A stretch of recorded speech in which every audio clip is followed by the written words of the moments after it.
soldiers, sailors, and airmen of the Allied Expeditionary Force. You are about to embark upon the great crusade toward which we have striven these many months. The eyes of the world are upon you. Hey guys, welcome. Thanks for tuning in.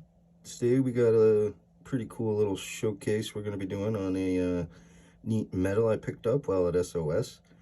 Now I did show this in my finds video, but I've since done some more research on this particular paratrooper and found out some pretty neat stuff, and he's got a pretty incredible story. But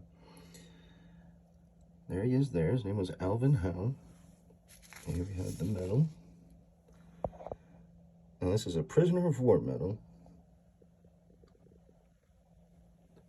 Pretty neat piece. But first, why don't we take a look at the story of Mr. Howe here. Private Alan Howe of the 101st Airborne, 3rd Battalion, 501st Parachute Infantry Regiment, HQ Company, was born in Goodrich, South Dakota on the 21st of April, 1922. Alvin would become one of only 300 Pathfinders to jump into Normandy, being one of the first to land in France, playing a crucial role in ensuring the success of the D-Day invasion. After the botched airborne drops in Italy and Sicily, the Army established Pathfinder teams, which were separate teams of advanced men who jumped in ahead of the main force of paratroopers to set up beacons and other guides to aid in the navigation of incoming aircraft. Being one of the hand-picked volunteers, Alvin would train to become a Pathfinder at the Pathfinder School at the North Witham Airfield in Lincolnshire, England, from which, on the evening of June 5th, 1944, Alvin, along with some other 300 Pathfinders, would take off in 20 C-47s of the 9th Troop Carrier Command Pathfinder Group en route to Normandy. Alvin was in plane number 6, Team C, Stick 3, under command of 2nd Lieutenant Charles M. Faith. A little after midnight on June 6, Alvin and his fellow Pathfinders were over France. Alvin's stick was to secure Drop Zone C for the 506th Parachute Infantry Regiment and the 3rd Battalion of the 501st, which was scheduled to drop in full force in a few short hours. The lead plane of Team C's 3-plane group was shot down, leaving Alvin's stick to light the DZ, but due to thick clouds, poor visibility, and anti-aircraft fire from the Germans, the Pathfinders were mostly misdropped. Alvin's plane strayed while flying over the Continent Peninsula, and the stick was dropped around 3 miles southwest of their intended landing zone. Alvin is mentioned in this account from a fellow Pathfinder in the book D-Day with the Screaming Eagles by George Kaskimaki. The passage reads, "One member of Lieutenant Charles Faith's misdropped 3rd Battalion stick described his experience. We were fired on by the Germans, but not in extensive force," explained Private Spencer E. Everly. "We caught them off guard. The jump was alright, but I was really scared. We landed approximately 2.5 miles from Carentan. I headed for the hedgerows and began looking for other members of my stick.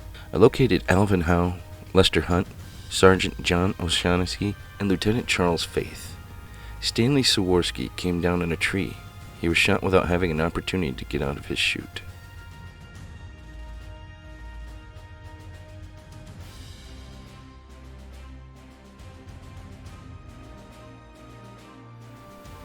According to many D-Day veterans, the planes were so close to the ground that the Pathfinder chutes had barely opened when they were touching down. Once on the ground, the team shed their harnesses, gathered their gear, and set about preparing the drop zones for the massive airborne assault that was set to arrive within minutes.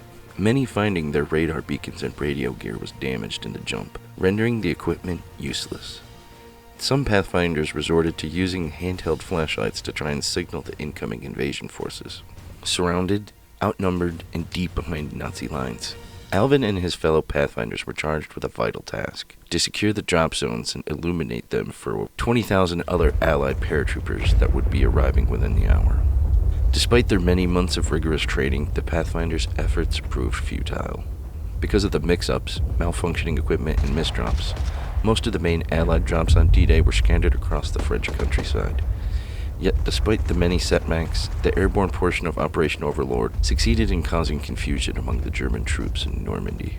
In the days following D-Day, the 501st, which was originally tasked with capturing Saint-Mère-Église, were shifted to aid in the protection of the Carentan flank.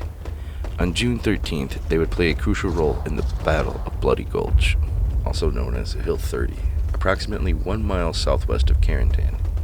It involved elements of the German 17th SS Panzer Grenadier Division and the 6th Fallschirmjäger Regiment, as well as the 501st aside the 502nd and 506th Parachute Infantry Regiments, reinforced by elements of the 2nd Armored and the 29th Infantry Division.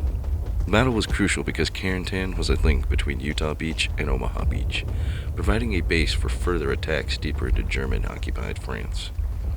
The American forces successfully defended Carentan, repulsing a German counterattack and securing this strategic location. After their successful defense of Carentan and several more weeks of combat, Alvin and the 101st Airborne returned to England on July 13, 1944, for a much-deserved rest.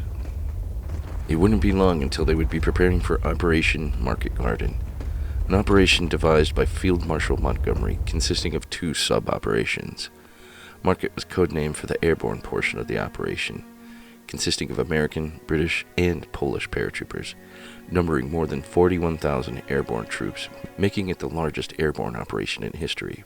Garden being the code for the British ground forces. The plan was to create a 64-mile path into German territory with a bridgehead over the lower Rhine River, creating an Allied invasion route into the heart of Germany. Alvin and his fellow Pathfinders would take off from England in the C-47 Skytrain tail number 421000981 en route to the Netherlands. Unfortunately, they would never make it to the Netherlands to secure their landing zone. Their plane was shot down by German flak over Belgium and crashed near the villages of Reddy and Kortijnen. All 5 of the plane's crew were killed, along with 4 of the 10 Pathfinders on board. Alvin was one of the 6 survivors and was taken prisoner by German troops. He was eventually sent to Stalag Luft 7A, the largest prisoner of war camp in Nazi Germany, located north of the town of Moosburg in southern Bavaria, where I believe he spent the rest of the war until the camp was liberated on April 29th in 1945 by the 14th Armored Division. Despite having been taken prisoner of war in 1944, it wouldn't be until the 1980s when Alvin received his POW medal, as it was not authorized by the U.S. government until the year 1985. Alvin Howe passed away September 8, 1999. Okay, so there was the story of Mr. Alvin Howe. Pretty fascinating stuff. Very cool medal for sure. I had a lot of fun doing some research on this guy. Most of this paperwork was here when I bought this, so I had a good starting point, but I didn't know where he was taken prisoner or when or how. But I was able to determine from one of his buddies on another list on a monument that I found from a market garden, which I'll show you here, that he was on the same plane, and that plane was indeed shot down, and there was only 6 confirmed survivors, which clearly would have had to have been, one of which was Alvin. So I was able to figure that out, so that was pretty neat, learning a bit about his history. So I hope you guys enjoyed that. If you did, please click like and subscribe. Probably do some more showcases. I got a couple more neat pieces from SOS, and probably some stuff in my collection too I wouldn't mind doing. But so thanks for tuning in, guys. I'll catch you guys next time.